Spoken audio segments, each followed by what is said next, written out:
and get started. Welcome everyone who's joining us on Zoom and joining us live on Facebook. We always begin all of our meetings at Crow Canyon and all of our webinars with our land acknowledgement, because it's very important to all of us at Crow Canyon and all of our Native partners to acknowledge the Pueblo, Ute, Paiute, Dene, and Jicarilla Apache people on whose traditional homelands our campus, our institution sits, and where we all live and work.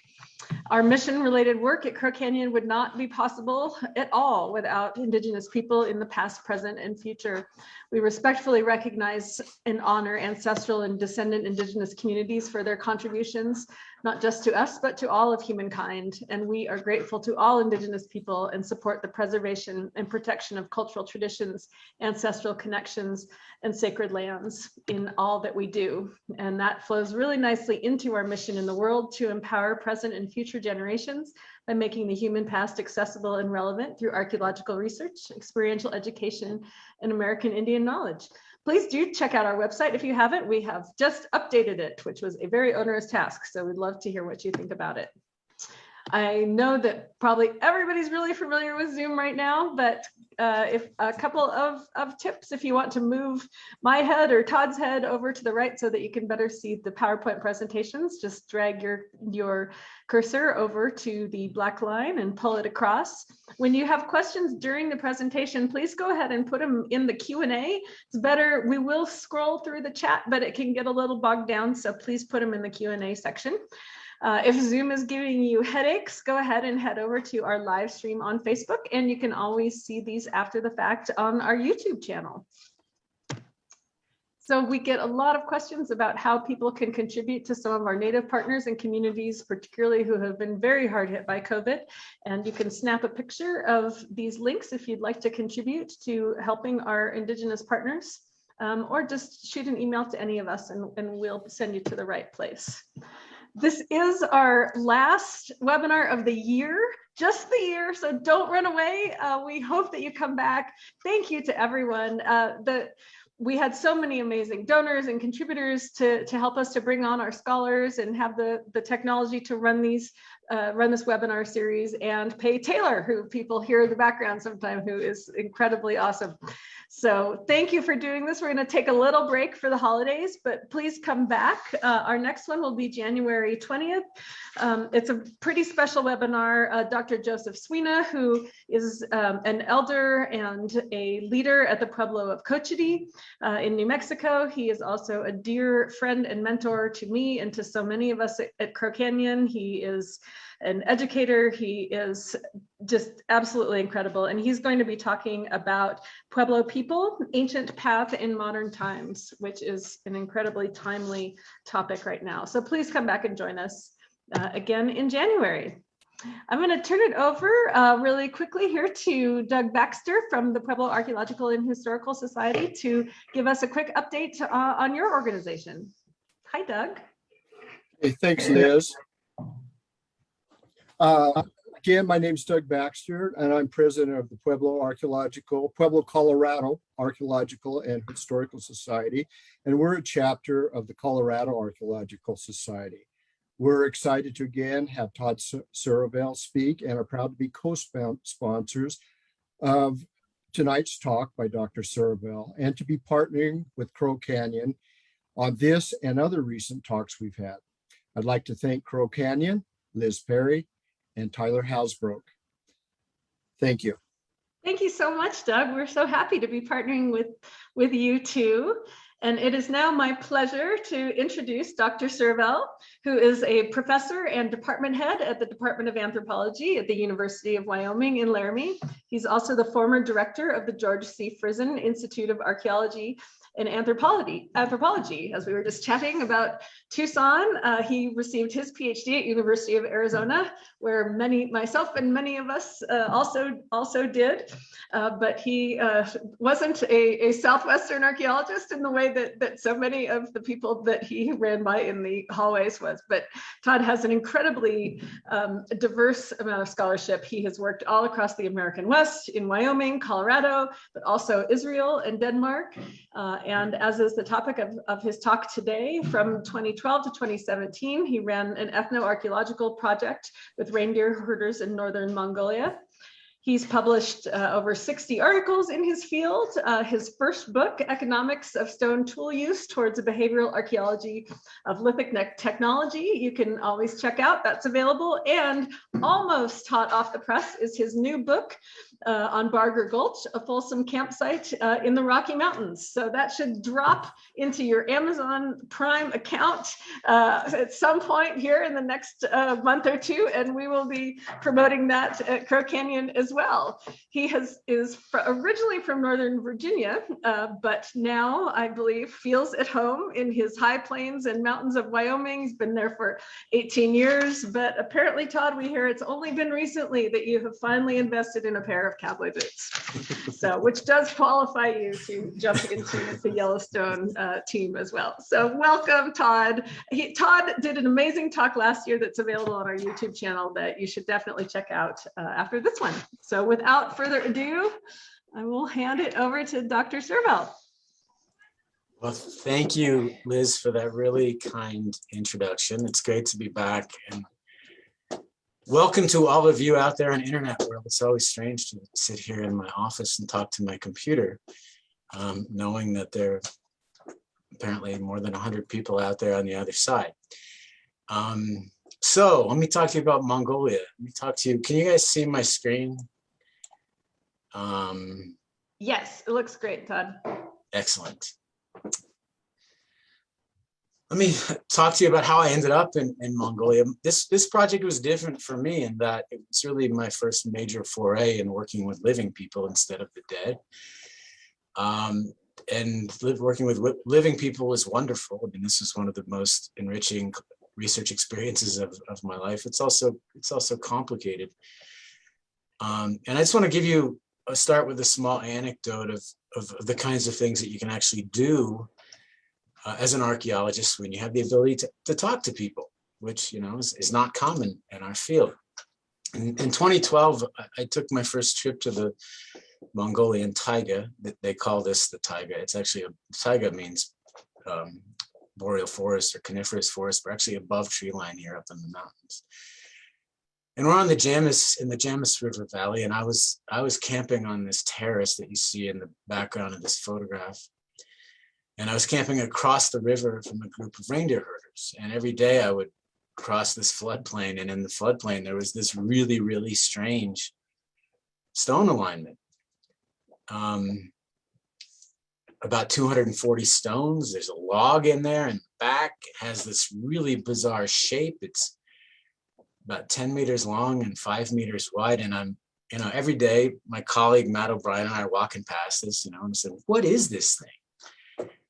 And it has no obvious functional explanation or utilitarian explanation. And as good archaeologists, we do the obvious, right? We start to think of, say, ritual explanations. And we're like, does this thing have something to do with shamanism or something? This is the homeland of shamanism. So eventually we get up the courage to ask. Say we go across the river and we say, hey, what's that thing over there on the floodplain? Who built it and why? And we got our answer. It was built by these three girls, all around age 8. And the reason why they built it was to have fashion shows.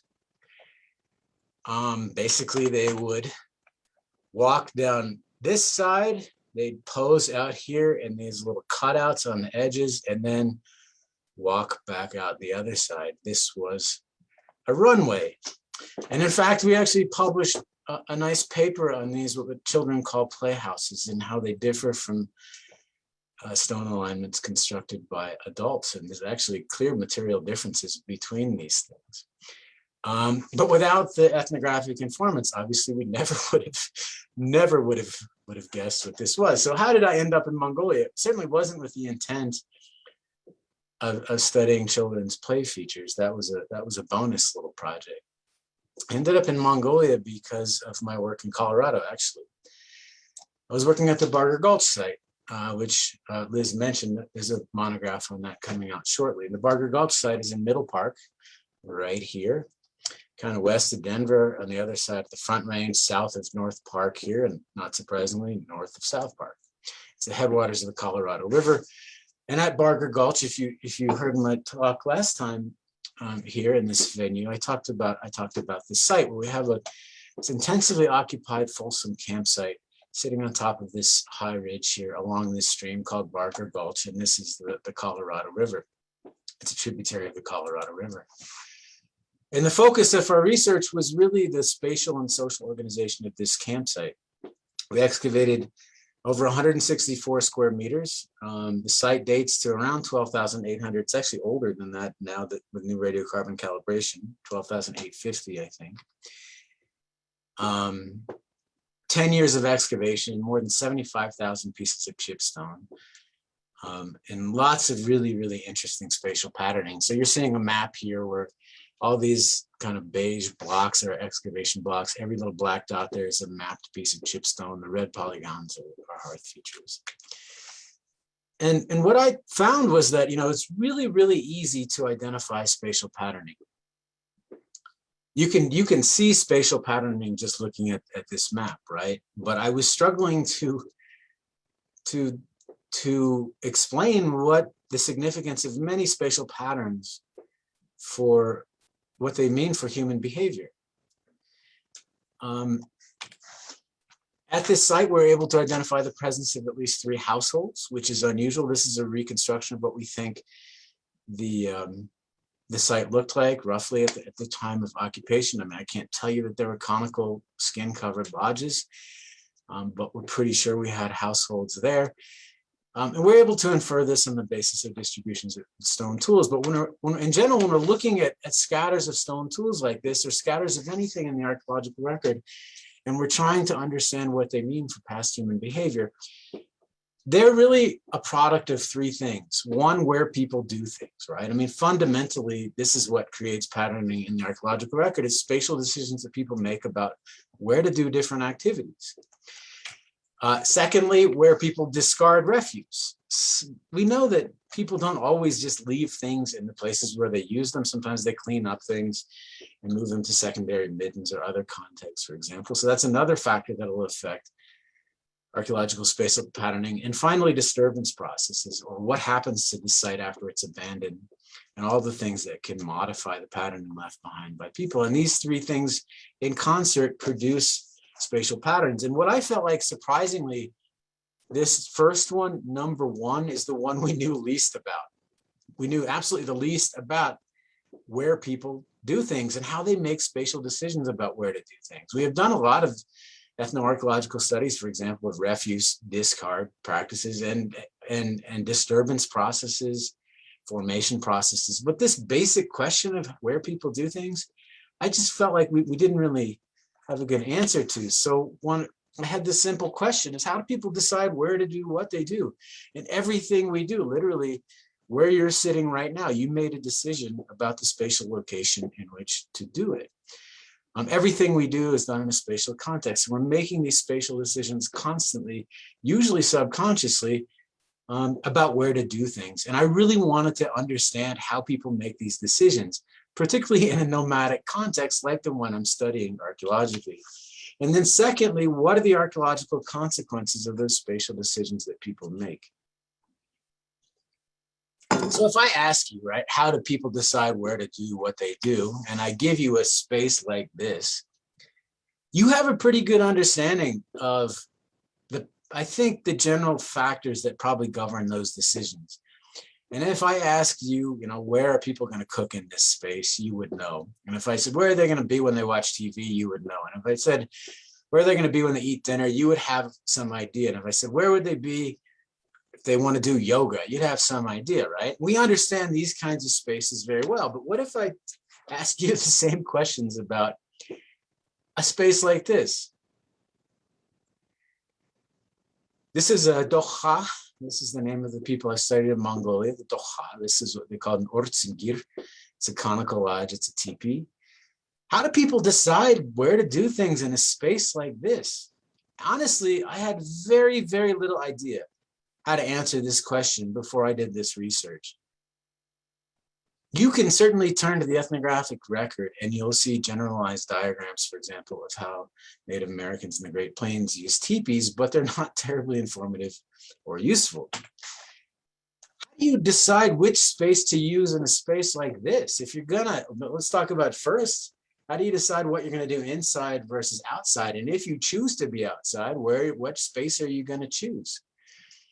Again, I had very little idea about how a space like this would be used. And yet, if you want to understand spatial patterning in the archaeological record, you'd think it'd be a pretty important thing to know, right? Like these basic questions about how do people use spaces like this? Or more germane to Southwestern archaeology, where we can ask the same questions about, say, basket maker pit houses or Pueblo room blocks. How should these spaces be used? How do we expect them to be used? Or where do we expect different activities to occur in these kinds of spaces?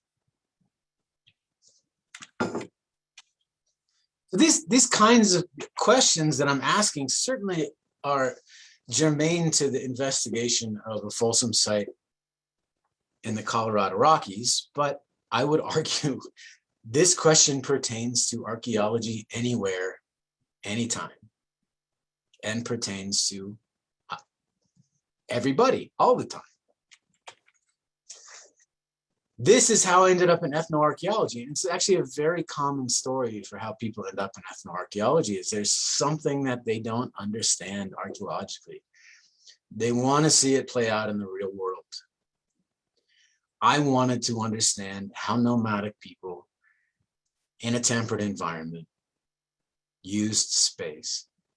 I wanted to study living people in the most general sense to develop theory and method that I can apply to archaeological problems or tools to help me interpret the archaeological record. So that's kind of the general introduction to what I'm going to be talking about today. The specific content that I'm going to talk about of this project is actually maybe one that might surprise you a bit because it's really not my area of expertise, but it's a question I get all the time about this work, which is, what is the gender story? How does gender affect or relate to use of space?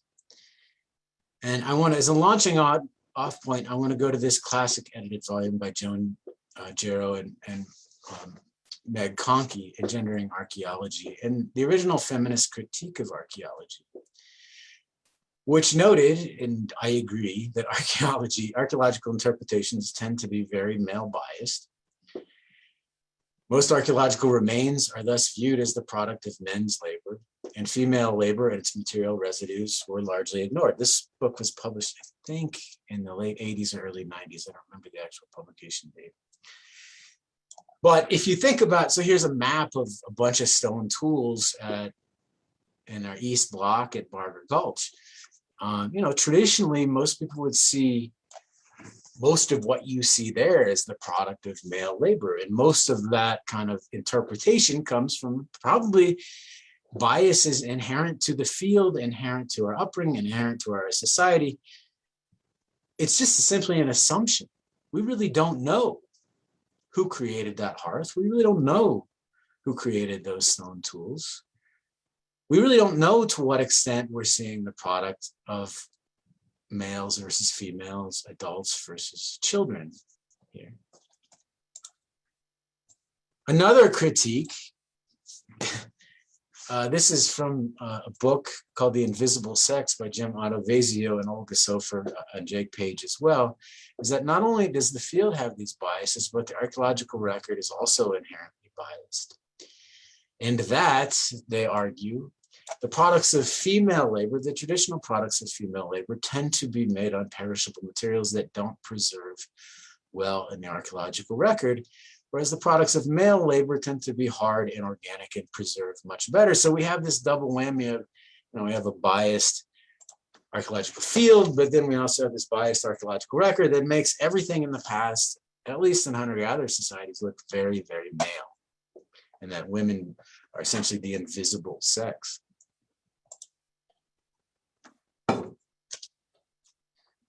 One thing that we like to say about hunter-gatherers and why gender is an important topic in for hunter-gatherer societies is this traditional division of labor that men hunt and women gather. And this is generally true cross-culturally. There are exceptions where certainly men gather some and women hunt some. It's probably better stated this way, that men preferentially target high risk, high return, high variance resources, if we want to be technical. And women preferentially target low risk, low return, low variance resources. These words are chosen very carefully to not to note that, you know, these sexes don't do these things exclusively. And we're not simply talking about a division between animal and plant resources here. Gender also matters because sex and gender are important factors affecting variation in human behavior in the archaeological record. I mean, that simple statement about, you know, this classic division of labor in foraging societies explains a huge amount of human variation worldwide. But we simply cannot identify the products of male and female labor. So we can't even test if that's also true in the past, for example. And the fact that we can't identify the products of male and female labor make this extremely difficult to directly study in prehistoric context. Also note that the human division of labor is unusual in the animal kingdom. The sexual division of labor in foraging is not shared by our closest living relatives. Pair bonding, monogamy, and the family social structure is not shared by our closest living relatives.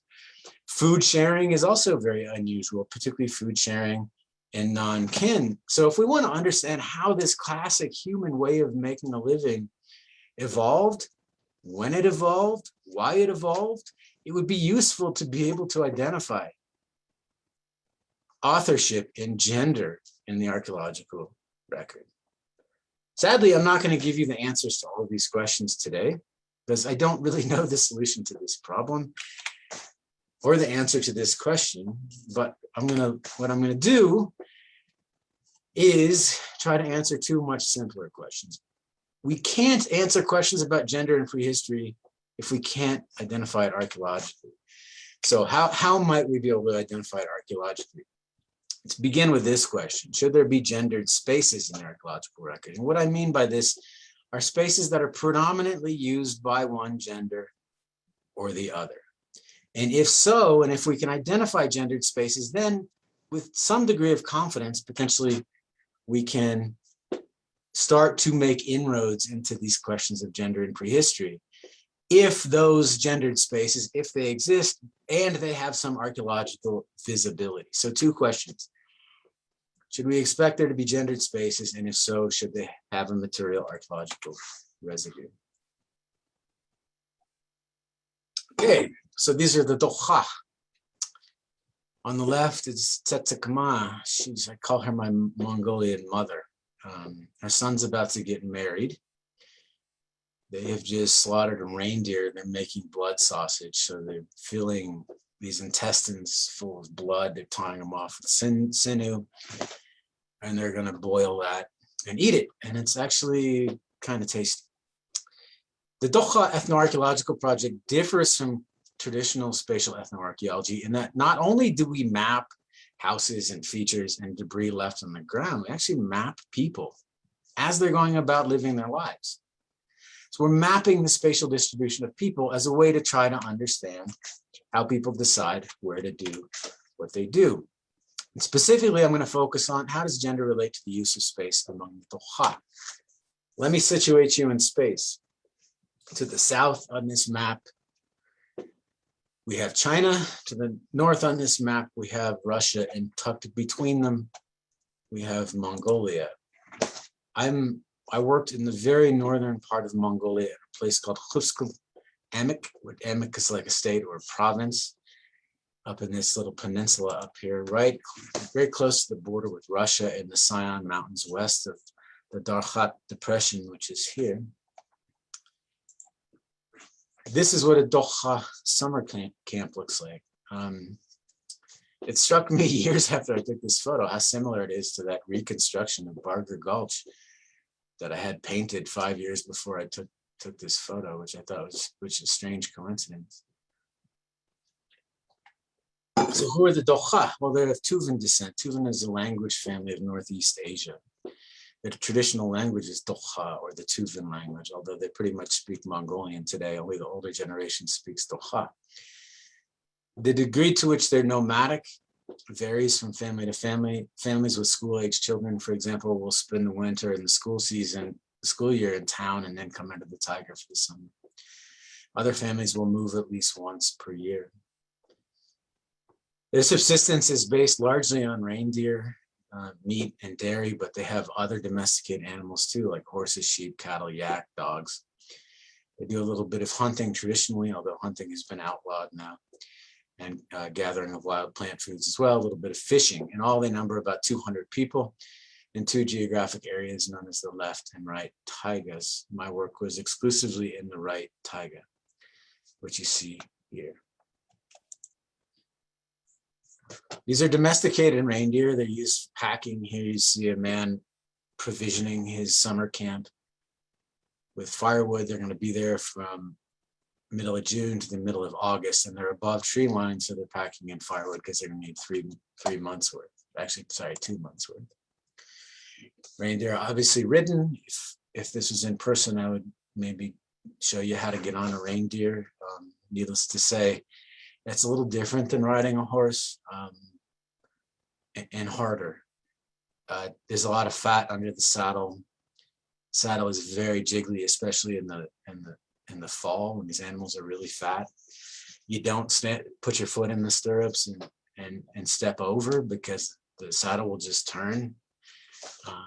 So you kind of leap up on there, and then your feet aren't in the stirrups, and the reindeer starts going, and then you fall off the other side. I have fallen off a reindeer so many times and been laughed at endlessly for it. And yeah, it's a little bit humbling. You'll notice one rein only on the left-hand side. I had one reindeer, it's easy to make him go left. I had one reindeer who refused to go right, and I tried to take 3 left turns instead, and he just did not want to go that way.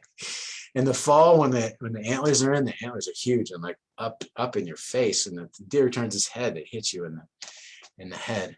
It's an interesting experience, but you can see these guys start at a very, very young age. Mostly riding castrated males. They're castrated at the age of 2. Reindeer milked. Reindeer milk is quite nutritious, very fatty, quite delicious. Actually, I just find it tastes like milk. There's nothing unusual about it. The dairy season is like April to October.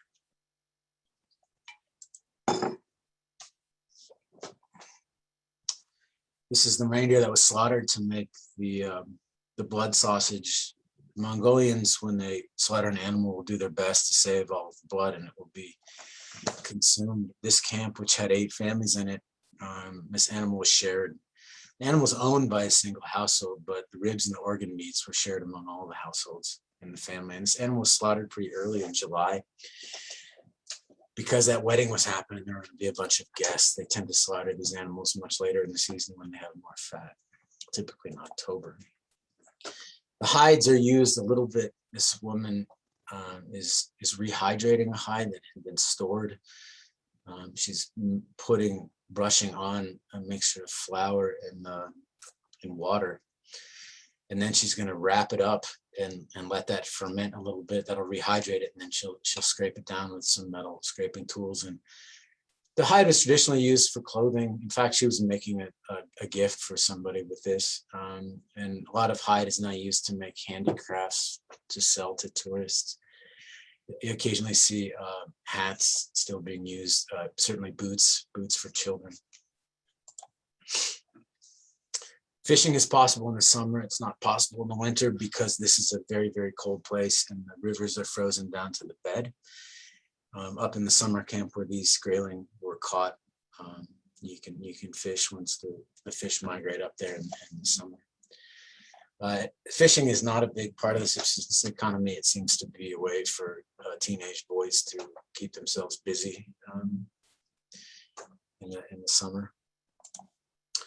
Gathering the plant foods, really ramps up in the late summer and fall, and there's a person gathering plant foods in this photograph.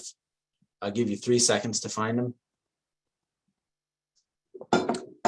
Probably seems like a Sasquatch photo, but you're looking in the wrong place. Almost certainly he's up here. This is Hospilek. He's climbed up in this pine tree and he's gone up to the top where he's just shaking this tree back and forth and getting all the pine cones to fall out, because one of the most nutritious plant resources the Doha use September and October are pine nuts. Also, you know, there's about 5-6 species of berries that are gathered. Occasional roots are dug, but pine nuts probably give you the most bang for the buck in terms of foraging returns. Houses, at least in the spring, summer, and fall, look like this. They're called ortsengir, which means a house made out of orts, and orts is a lodgepole. You can see nowadays they're covered by canvas, traditionally birch bark or reindeer hide, depending on the season. They tend to average about 6 meters in diameter and 6 meters in diameter and about 4.5 meters tall. There are typically about 6 pieces of canvas that go into making up this cover. They can be made in various sizes. One thing that's pretty cool is you can see the rocks around the base. If you've ever worked in the Great Plains and seen teepee rings, I've seen them actually being used, which is pretty wild. As many as 9 people, I've seen as many as 9 people living in one of these, as few as 1. You can see the stovepipe coming out of the center. In the middle is a sheet metal steel stove that's collapsible and can be packed. And doors tend to be south-facing, south-ish. And most of these houses are electrified with solar panels.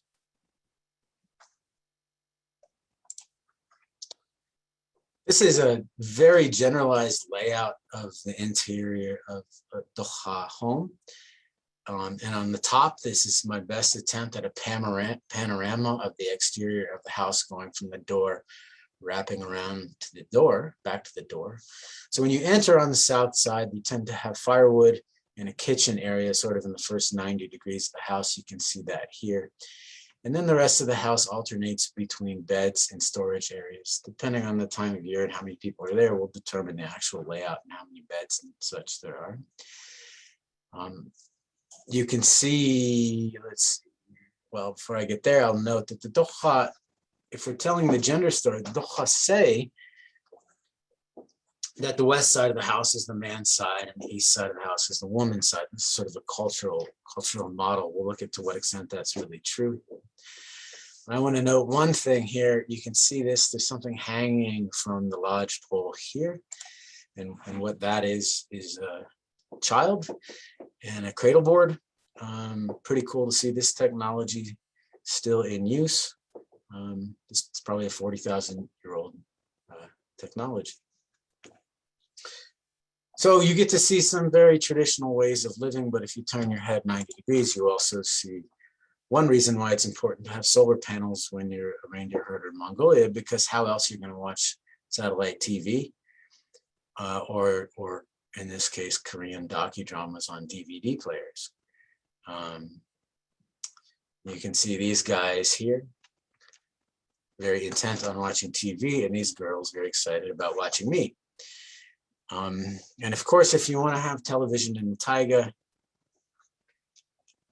and you don't have vehicles to get all this stuff in there, you got to carry it around on the backs of reindeer. So you have satellite dishes, battery packs, DVDs, solar panels.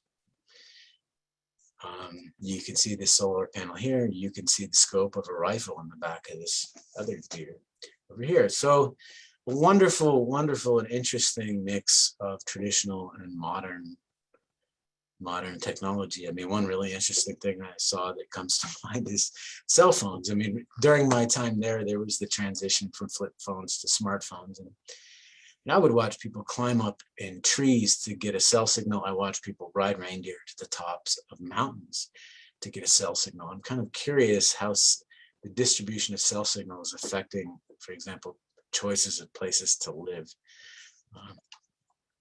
Interesting things. Anyway, moving to camp. This is, I got to move to fall camp with Jos Erne here. He's gone back down below tree line into the forest, and then he's coming back up to the tree line where he's going to camp for the fall. He's got behind him his most prized possession, his son, and is passed out in his car seat on the back of this deer back here. And then you can see this long train of deer with all of their personal belongings, and his wife is riding another deer, following him with another train of about six pack animals. And I've been there in every season, and this just gives you an idea of what these different camps look like. Beautiful summer camps up in the tundra, and then tree line camps, upper tree line camps in the fall and in the spring. And then in the winter at lower tree line, about 2,000 feet lower. This is not a house, this is a storage shed. The house is right next to it. This is a traditional Mongolian yurt, or gir, as they would call it. There's actually 3 gir in that winter camp there. So that's kind of a background to these people and where they live. How do you go about people mapping people as they go about their lives? This was a challenging thing to figure out. What I wanted to do is to be able to map people with precision, sufficient precision to be relevant to the understanding of archaeological spatial patterning. So just putting a GPS tracker on people was not good enough, right? That tells me where they are within 10 feet. As an hunter-gatherer archaeologist working on this scale of sub-meter precision in archaeological sites, I want to be able to map people at much higher precision. So how do we solve this problem? We did it using time-lapse photography coupled with photogrammetry. In indoor spaces, we used a really dumb, simple method of what we call observational mapping. I'll show you how that works. We also collected weather data and interior temperature data. What you're seeing here, by the way, is Hospilek. This is about May of 2016. These guys have been getting their water from ice and snow for about 6 months, and he was really excited to finally get some haros, meaning black water, liquid water. And so he's brought this deer down, and he's brought all these jugs with him, and he's going to fill all those jugs up with water, and that deer is going to carry him back into camp for him. Okay, so how do you map people, like, say, every 2 minutes in an exterior space of the campsite? Here's how you do it. We marked on the ground surface what we call control points, points of known location. In the early days of this project, we did it using some old school survey instruments, a builder's level and a stadia rod.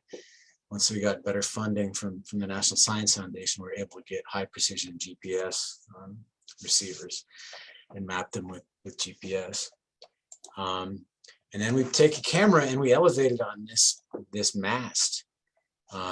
There's a camera inside of this box here that's takes a picture, a time-lapse camera. It's programmable. It's a Nikon D7200, and every 3 minutes it takes a photograph of camp. It takes a photograph like this, and we've mapped points on the ground surface. Here's one here that appear in these photographs, and they ring this entire scene. So we know the coordinates of those points. And then we can now map anything within that polygon using photogrammetric software. So now I can map people. I can give you the exact coordinates of her. I can give you the exact coordinates of this dog. I can map this house. I can map this house. She's within this polygon as well. So are these animals. And we can even map things outside of that polygon, although the farther away we get from the edge of it, the lower the precision gets. We can do really interesting things with these photos. I mean, in a single day, you'd have like 500 photos. We can do things like this. This looks at, what I've done here is made a composite image. I didn't do this. I asked one of my students, Kim Sanchez, to do this, but make a composite image of a single day where we use one image as the background image, and then we overlay all the other images and cut out the people from them and put them all into a single image. And what's cool about this, right, is you can very quickly get a really good idea of the spatial distribution of activity in this campsite, where a lot of stuff happens, where spaces that aren't really used. Just looking at the clothing, you'll notice patterns and colors, right? You can tell that members of different households use different parts of the site than others. We don't actually use these photos directly. I mean, we map from them, and then we make inferences from the maps that are generated. But this is a really cool visual device for showing the value of this method. You can see, for example, all this activity that's occurring around doorways, both houses. Here's a wood pile here. You can see all this activity happening around this wood pile here. You can see a whole lot of stuff is happening in this part of the camp for some reason.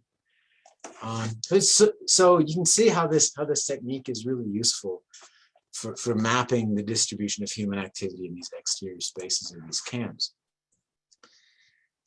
For interior spaces, again, a really simple method. These are round houses. So we go in there, we choose a random time within reasonable visiting hours and a random house. And we go in there and we ask and we record data. And for a 20-minute period, we'll record data on a form like this, where every minute we just cycle through the people in the house. So this is, I can't read what that date is, but sometime in probably, I think it's, let's see, 2012. So maybe June 27th or July 27th, 2012 at 1:57 in the afternoon. We have a person sitting approximately here.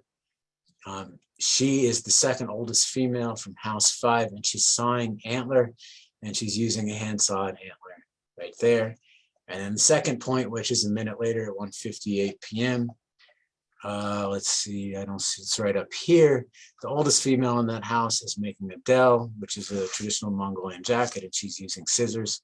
We just cycle through all of the people in this house and record what they're doing, who they are, and where they are. And you can imagine, you know, our estimates of location aren't perfect, but when you get a huge sample, and we have a sample of thousands of data points now, we can get a really good idea of the general distribution of different activities in these households.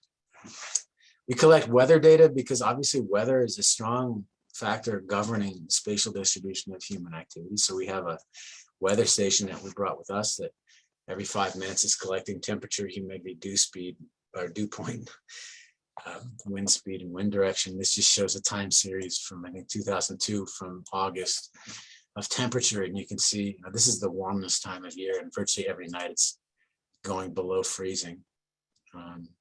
This is a cold place. In the wintertime, the warmest temperature I saw was -16. And it went to -40 or below every night. Larry Todd suggested that I use hobo devices to measure temperature inside. This is a hobo device.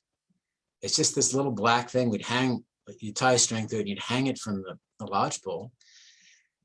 What these do is just record temperature at whatever time interval you set it for. This particular hobo device is made for recording deep ocean temperature.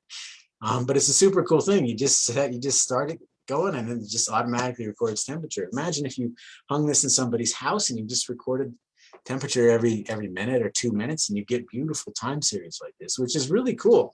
Think of all the data that are in these, right? So for example, this is 2017 in somebody's house. When the fire goes out at night, temperature slowly drops. So you can get roughly actually how long people are sleeping. This is when they light the fire in the morning. Get that every night. And I'll show you, you can ask, you know, what temperature are they maintaining these houses at? Turns out same temperature you do, typically around what's traditionally room temperature, about 25 degrees, 25 degrees. I have this in Fahrenheit, but I think it's around 25 degrees Celsius or maybe 20. These are the kinds of maps we can generate for exterior space from those time-lapse photos. It just shows, you know, the distribution of human activity in this scene here. It's all kinds of data that we have here: time of day, the person, the activity, the equipment. So we can study this in various ways. So let's get to the question at hand. Gendered space. So this is what the distribution of human activity in Doha houses looks like. So 4,946 human locations from 6 different camps, 19 houses, all seasons. And what you can see very clearly is that the distribution is really non-random, right? You can see some parts of the house, say the back, are used a lot more than the front. The right side seems to be used a lot more than the left side, for example. We can talk about why that is in a minute. But when you look at these maps, there's a huge amount of information in here, right? We know the person, the sex, the age, the activity, household membership, what house they live in, versus where they are, the weather, the temperature of that house. And in this photograph, there's all kinds of other stuff. We have thousands of these photos, right? Like where animals are, clothing that people are wearing, weather conditions, whether doors are open or closed. There's all kinds of incredibly rich information in these photographs. It's just an amazingly dense data set. Okay, so let's talk about gender and space. Let's go back to this scatter here. Are there gendered spaces in Doha households? So again, the traditional Doha stated gendered division of spaces on the left. The west side's the man side, east side's the woman's side. Let's just color all these dots now by gender. Okay, so I can't see this. I got to move this little zoom thing. Females in blue here, males in green. And what should be very evident immediately to you is that you've got females all over these houses, you've got males all over these houses. This cultural model is certainly not absolute, meaning that you have women on the men's side, you have men on the women's side. I'm not saying the cultural model isn't real and meaningful. I'm just saying it's not a very good descriptor of how people actually use space. It's not absolute. Here's how we can look at gendered space a little more systematically. If we define a gendered space in this house, there's a location that's used where we have more than 2/3 of the instances we're looking at here are of one gender, males or females. And by the way, when I did this analysis, I eliminated children for obvious reasons, because they haven't taken on traditional gender roles yet. And I'm really interested in adults here. So if we color this by spaces that are strongly female or strongly male, what do we get? And here's what you get. There does seem to be some division of this house by gender, and we do have some gendered spaces. It doesn't follow that north-south split like the Doha suggests, but instead it seems to be more southwest to northeast, but it's not perfect. If we just look at the percentage of these houses that can be classified as gendered, the vast majority of this space is either female gendered or neutral gendered, meaning that we have very little male gendered space. Less than 10% of this floor area here we can say is male gendered. These white zones, there's simply not enough data to really classify it either way. So, approximately 80% of these houses are either strongly female gendered or neutral. There's very, very little male space here. And in general, this cultural model is not a very good descriptor of reality. And yeah, this southeastern side is very, very strongly female. So why is that? So the way we collect these data give us the opportunity. It's really dark in my office. I'm going to turn on the light here. I'll be right back.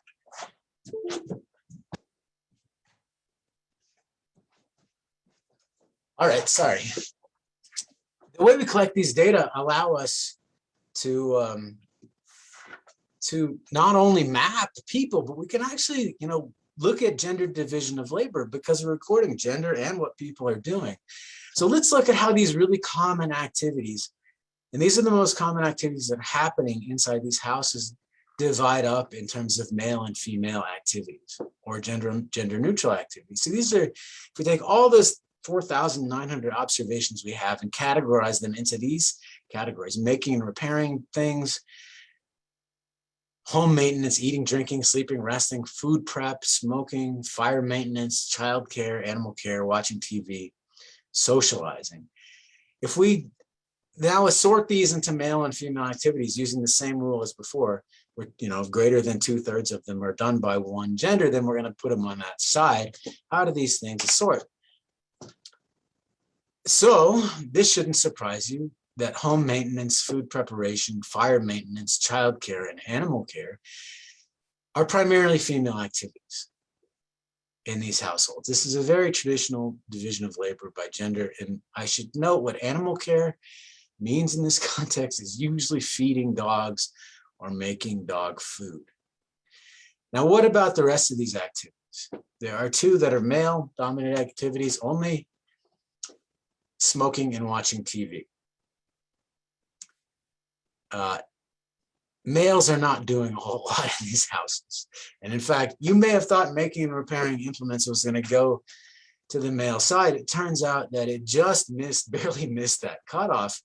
For going to the female side, 66.2% of making and repairing implements in these houses of those activities were female. Most of that relates to, say, making and mending clothing, which is sewing is a constant job here. And also making tack for reindeer. Those are primarily female activities. So when you think about houses in general, in Doha camps, the vast majority of the non-leisure activities are predominantly performed by women.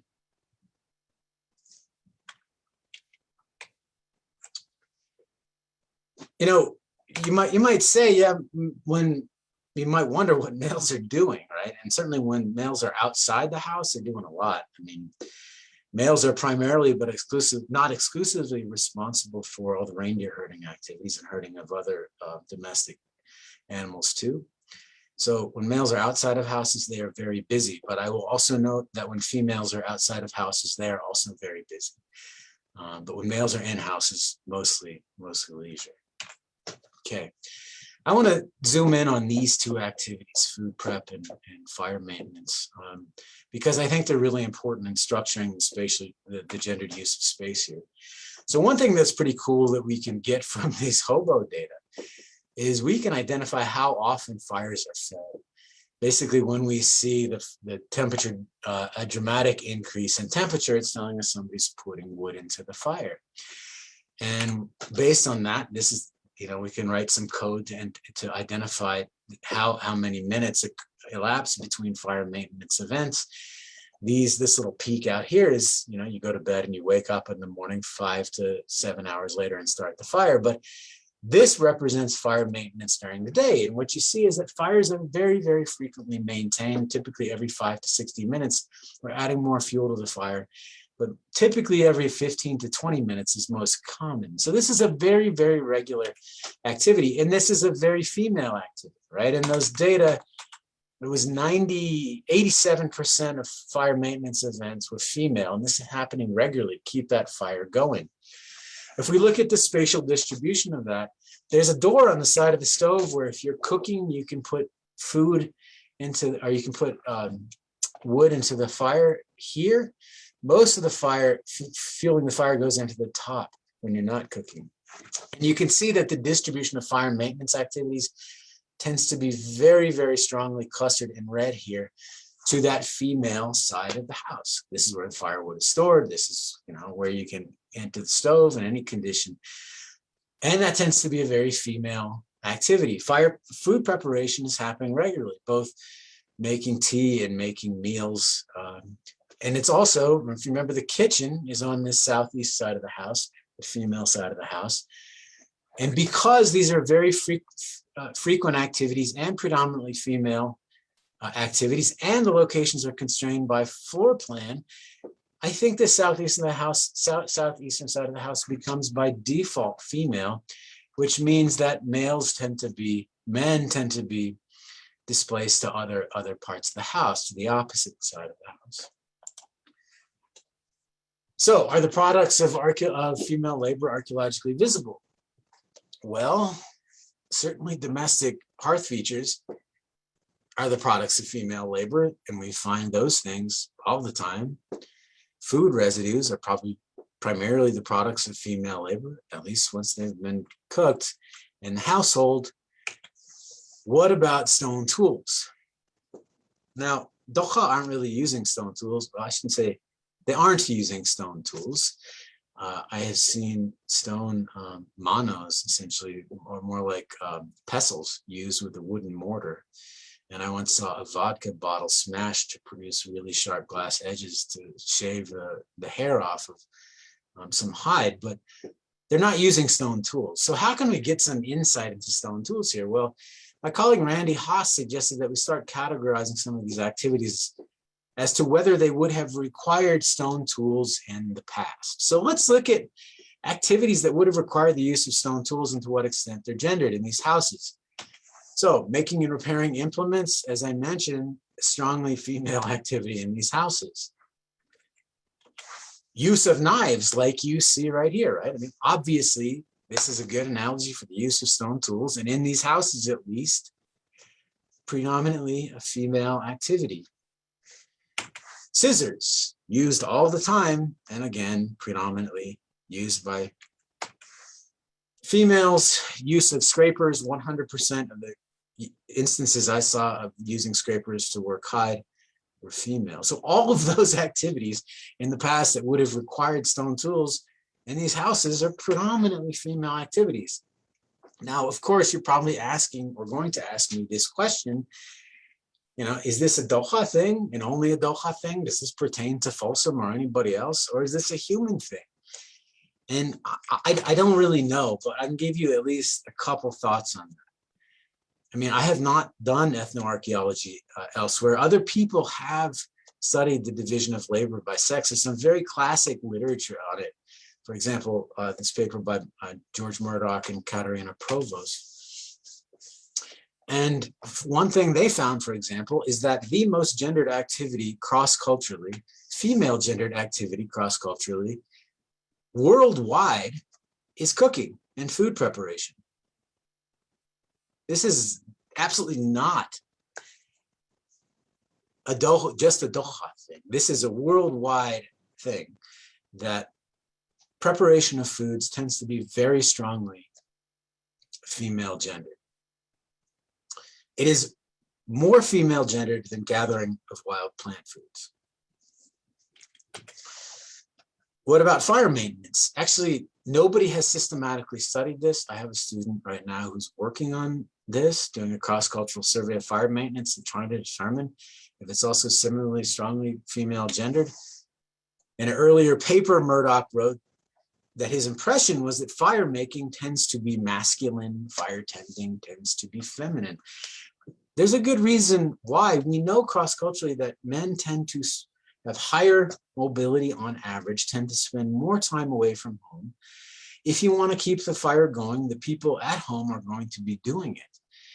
There's also a good reason why somebody preparing foods and cooking is more likely to be the person tending the fire as well. And my gut is that these things go hand in hand. And this is almost certainly true in the past, when it was a heck of a lot harder to start fire when you didn't have matches and lighters. So to sum up, I think because cooking and fire maintenance are largely female activities cross-culturally, the Doha pattern is probably not unique, and that domestic spaces and probably campsites in general are predominantly female gendered spaces, and most of the artifacts in those spaces can probably be attributed to female labor, and that male absenteeism may be contributing to this phenomenon, meaning males spending more time outside of houses and outside of camps.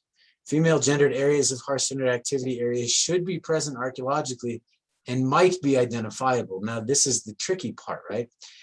To identify those gendered spaces archaeologically is going to be difficult, but I often think the problems that are hard in archaeology, most of them are solvable. We just haven't figured it out yet. Here are some thoughts on how we might do that. Dick Stapert is a Dutch archaeologist who did a lot of work with harsh-centered activity areas, and he has this really simple concept of the richest half. If we look at a bunch of artifacts sort of ringing a hearth feature, and then we just say, which half of that, which side of that hearth has the most stuff? If we were to start with the assumption that that richest half, say, is the female side, and then analyze the contents of that richest half among a whole bunch of different harsh-centered activity areas, could we then gain insight to, or test the hypothesis that these tend to be the female gendered spaces in harsh-centered activity areas? Answer is, I don't know, but it would be worth exploring. And secondly, if we got identified food preparation areas, then they're probably going to be strongly female gendered areas as well.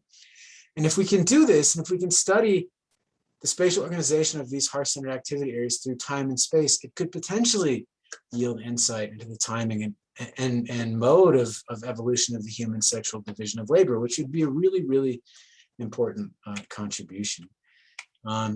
So before I go to we'll go to this slide, but I will note, looking back on Barger Gulch, which I was digging as a very, very young graduate student and as a young faculty member here.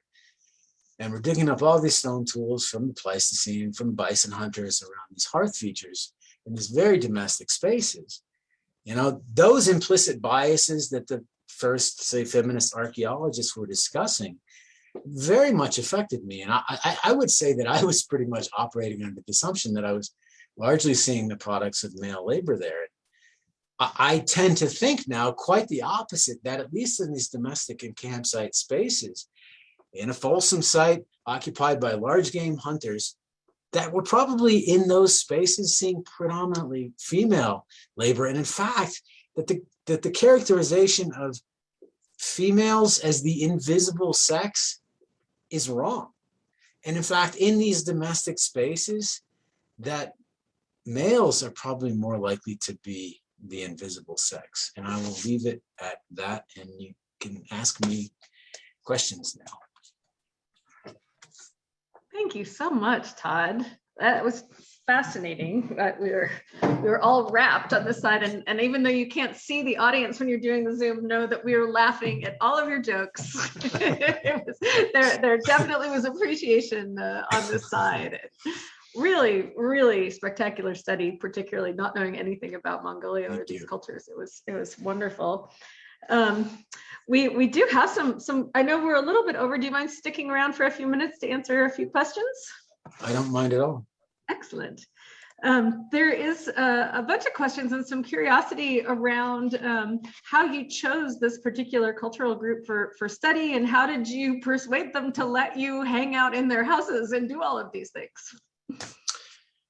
Yeah, there's a lot to that answer, so I'll try to keep it brief. So I wanted to study a traditionally nomadic people in a temperate environment, and there aren't many places in the world to do that anymore. Basically, you can do that from Central Asia to Northeast Asia, and those are the only places where that lifestyle still exists today. And at the time I wanted to do this, started this work in 2012, Central Asia was a little bit iffy politically. Russia is challenging to work in. I had connections to Mongolia. So a friend of mine, Jeff Brantingham, who you also went to graduate school, mentioned the Doha to me, and I decided to try to make this work. I met a graduate student here at the University of Wyoming who taught me the Mongolian language, or tutored me, and helped me make connections all the way to the Mongolian taiga. Mongolia is kind of like Wyoming. It's this massive space where everybody knows everybody. So that I thought they knew I was coming when I showed up. It turns out they didn't. And my colleague, Lynn Poyer, who's a cultural anthropologist, told me, your first season is going to be rough, but if you come back, they'll be perfectly happy to have you. And really, as I came back over and over and over again, I became part of the family. But the first season, it was quite difficult to get this research done. I mean, here I'm saying I want to put up an automatic camera in front of your house and record everything you're doing. Most people don't want. Their initial reaction is no, and that's a reasonable reaction, right? Well, congratulations on the amount of trust that you were able to build. There's definitely some curiosity around as you sort of delicately called it, male absenteeism in these activities, and then certainly a chuckle around your slide that demonstrated how much time men spend smoking and watching television. So there's some questions that have popped up around. You were working on these interior activities. Is there something that men may be doing outside of the house that perhaps might be more useful from a community perspective? Or I'm sort of, this wasn't a question, but I'm kind of interested if this is something kind of post-industrial that derailed any kind of more ancestral, typical male-oriented activities. So, the exterior data, if we look at that, men do appear a little bit more commonly in outside spaces, but that's really very much like a summer thing. In the wintertime, nobody's really outside at all, except when they have to be. I'll tell you, when men are outside, they're sometimes chopping wood. This constant job is breaking down wood for fires, Right. although I think that's probably 50-50 male and female. When women are outside, they're milking, they're tending to the reindeer when they're in camp. What men mostly do outside is herding. So they're taking the reindeer out to pasture, bringing them back. If there's wolves or other predators in the area, they'll just stay out there with them.